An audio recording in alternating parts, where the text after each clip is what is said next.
All right, black and white sports supporters. Well, my goodness. Are the Indiana Fever literally trolling fans at this point?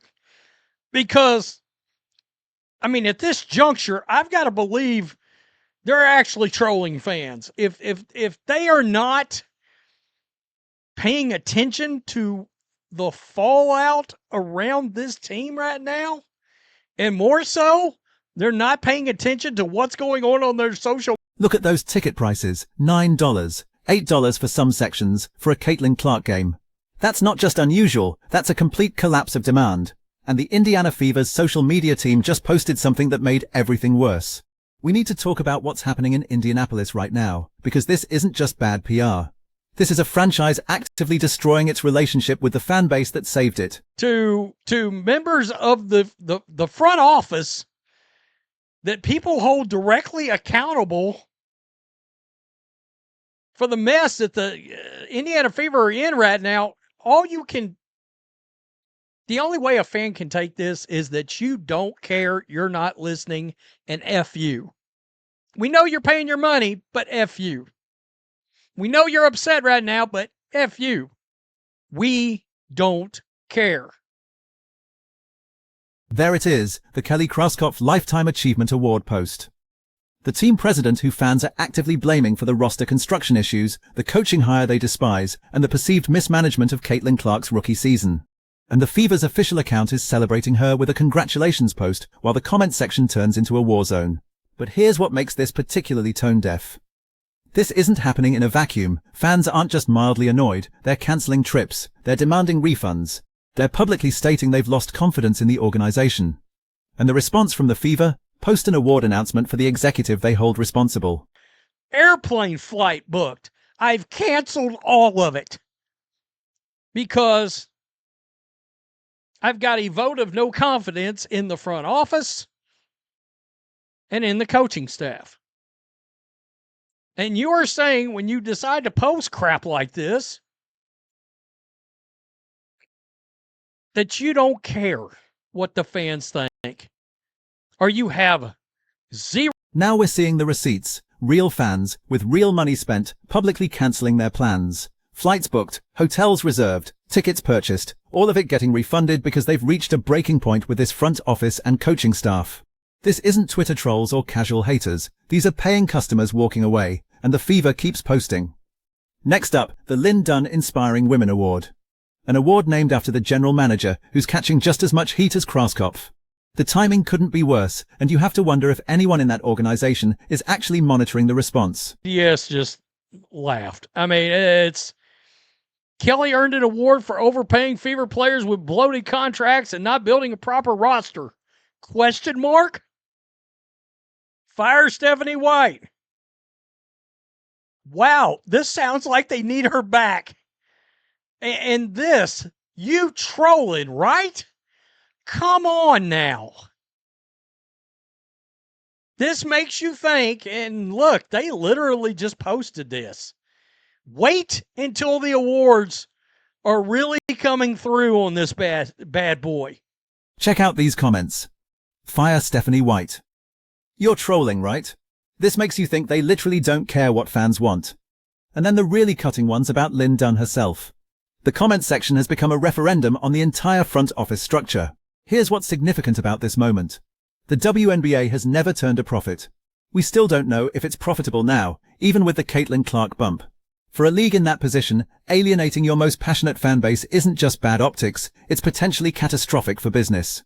And yet the Fever keeps posting celebration content while fans are openly revolting. I hate to say it, though, if they ever come after the channels, they'll be like, see, look, they caused all this. No, I'm pretty sure everybody can see with their own eyes what's going on with this franchise. It would still be on you, Indiana Fever. We need to address a lot of things about the head coach. Why the hell does Lynn Dunn have an award? Exactly, she's the worst GM.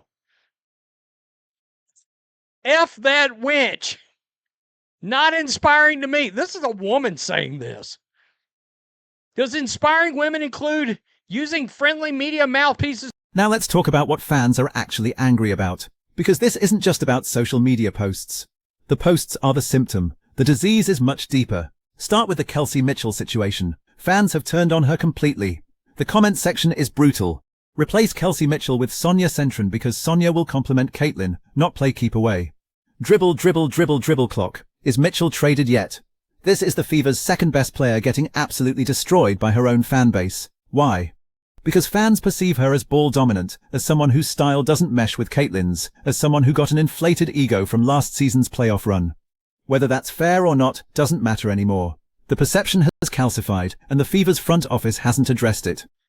Kelsey Mitchell dragged. I replaced Kelsey Mitchell with Sonia Centron because Sonia will compliment Caitlin Clark on the All-Star team, not play keep away. Wow, you're really stubborn. No, Caitlin is my only Fever player vote. The only one I gave out. Vote Clark, not dribble, dribble, dribble, dribble, clock. Clock, okay. I usually say dribble, dribble, dribble, dribble, shoot. Mitchell. She traded yet. And here's where it gets really problematic. Fans are pointing to specific roster decisions that they believe demonstrate incompetence. Lexi Hull's contract, the loss of players from last year's run like Erica Wheeler, Odyssey Sims, and Kelsey Mitchell. The perception that Kelly Krauskopf handed out bloated contracts without building a coherent system. One comment nails it. Kelly earned an award for overpaying Fever players with bloated contracts and not building a proper roster. That's the narrative that's taken hold. Fair or not, accurate or not, that's what the fan base believes. And when you're posting lifetime achievement awards for the person they blame, you're pouring gasoline on the fire. Previously out of the league players that got a second chance and came in hungry as F, and they went on a run. Odyssey Sims, Ari McDonald, Chloe Bibby, we miss you, Red Kryptonite. They came in hungry. I mean, and there's some bad contracts on this team right now. Let's just be real. Lexi Hull, yikes. Not looking good. Let me just change this over so y'all can see the whole screen. There we go. Okay. You can't see me. That's okay. So this is all the tickets that are available. Folks, are you kidding me? Look at this. We're talking lower bowl tickets. That whole... Now look at this ticket availability map. This is unprecedented in the Caitlin Clark era. Those blue sections, all available. Lower bowl seats that should be sold out weeks in advance. And we're not talking about expensive tickets. We're talking $9, $11.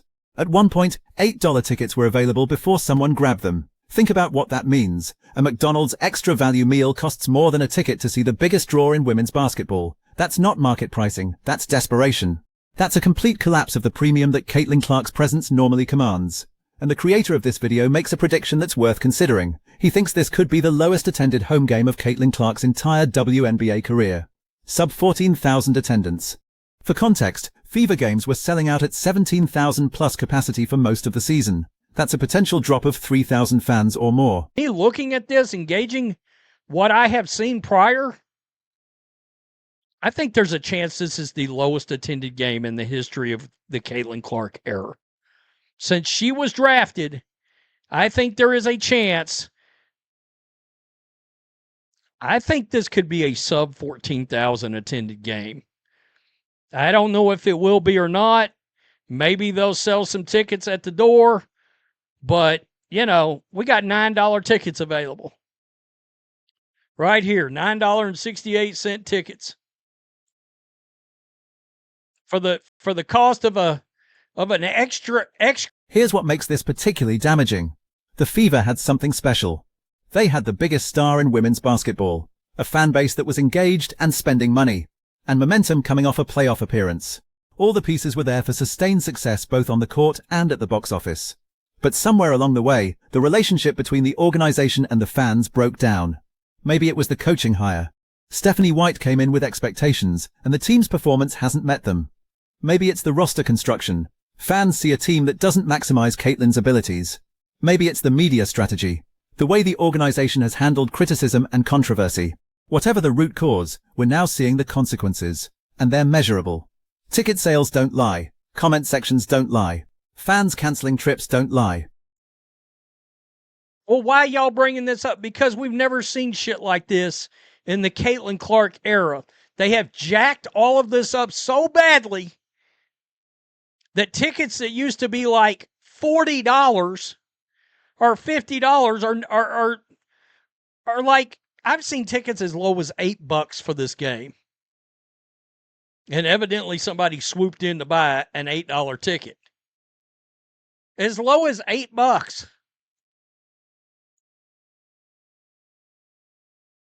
Yikes. Let's keep posting stuff on social media. The comparison to Disney is actually instructive here. For years, Disney blamed fans for not liking their creative decisions. The fans are toxic. The fans are resistant to change. The fans don't understand what we're trying to do. And what happened? Marvel movie box office got cut in half.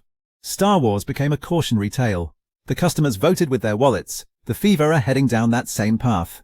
When you ignore customer feedback, when you celebrate internally while your consumers are revolting externally, when you prioritize defending your decisions over listening to the market, you lose. It doesn't matter if you think you're right. It doesn't matter if you believe the fans are being unfair. The customer is always right in one specific way. They get to decide whether to give you their money, and right now, Fever fans are deciding not to.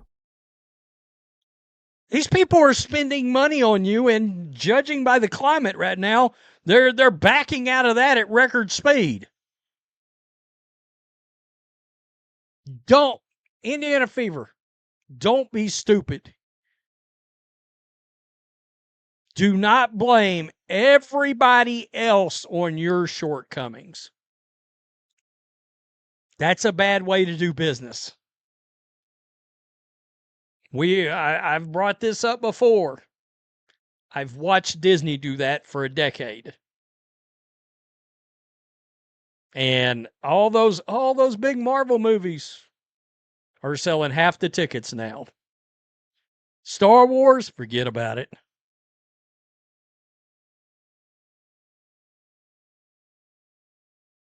Nothing is too powerful.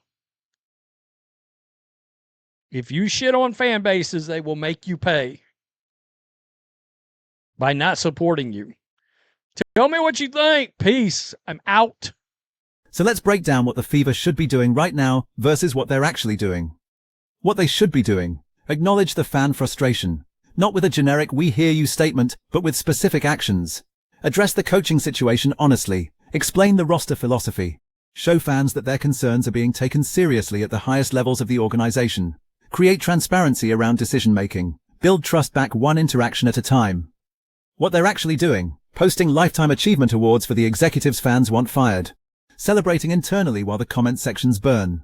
Maintaining radio silence on the substantive issues while highlighting accolades that feel completely disconnected from the current crisis. The gap between those two approaches is enormous. And every day that gap exists, more fans make the decision to walk away. Some of them will come back if things improve, but some won't. And in a league that's fighting for every dollar, for every viewer, for every engaged fan, you can't afford to lose anyone unnecessarily. Think about the fan who cancelled their trip. Flights, hotel, tickets, all booked and paid for. That's not a casual fan. That's someone who was willing to spend hundreds, maybe over $1,000 to see this team play. That's someone who was emotionally invested enough to plan their schedule around a Fever game. And the organization's decisions pushed them to the point where they said, "No, I'm done. I want my money back." How many of those fans do you have to lose before it becomes a crisis? Because from the outside looking in, it already is one. $8 tickets, mass cancellations, comment sections that read like a vote of no confidence. This isn't a PR problem that you can spin away. This is a fundamental breakdown in the relationship between an organization and its customers. And here's the thing about fan loyalty in sports. It's not infinite. People have limits. You can push them, you can test them, you can assume they'll always come back because they love the team or the player. But eventually, you push too hard. Eventually, the frustration outweighs the attachment. Eventually, they find something else to do with their time and money. The Fever are testing those limits right now, and the market is sending very clear signals about what happens when you cross them. Empty seats, dirt cheap tickets, fans publicly stating they've lost confidence. Those aren't abstract problems. Those are existential threats to a franchise's viability. Now, could the Fever turn this around? Absolutely. Win some games, make a roster move that fans approve of, show some self-awareness about what went wrong, rebuild trust through actions, not just words. It's possible, but every day they don't do those things. Every day they post celebration content while fans are revolting. They make the hole deeper, and at some point, the hole becomes too deep to climb out of. At some point you've alienated so many people that even fixing the problems doesn't bring them back. Because they remember how you treated them when they were trying to tell you something was wrong. They remember being ignored, being dismissed, being treated like their concerns didn't matter. That's where the Fever are heading if they don't course correct immediately, not toward a bad season, toward a damaged brand that takes years to repair. Toward a fan base that's permanently skeptical of everything the organization says and does. Toward a situation where even Caitlin Clark's presence isn't enough to fill the arena because people are just done with how they've been treated. So here's the question I'll leave you with. If you're a Fever fan, what would it take for you to trust this front office again? Not just tolerate them, not just show up because Caitlin's playing, but actually trust that they know what they're doing and have the team's best interests at heart. Because right now, based on these comment sections, based on these ticket sales, based on these cancelled trips, that trust is gone. And I'm not sure the organization even realizes it yet. Drop your thoughts in the comments. Are the Fever beyond saving with this fan base, or can they still turn it around? And if you were running that team, what's the first move you'd make to start rebuilding trust? Let me know. Hit that like button if this breakdown helped you understand what's really happening in Indianapolis. Subscribe for more WNBA analysis that goes beyond the surface, because this story isn't over. And how the Fever handle the next few weeks is going to determine whether they salvage this relationship or lose it completely.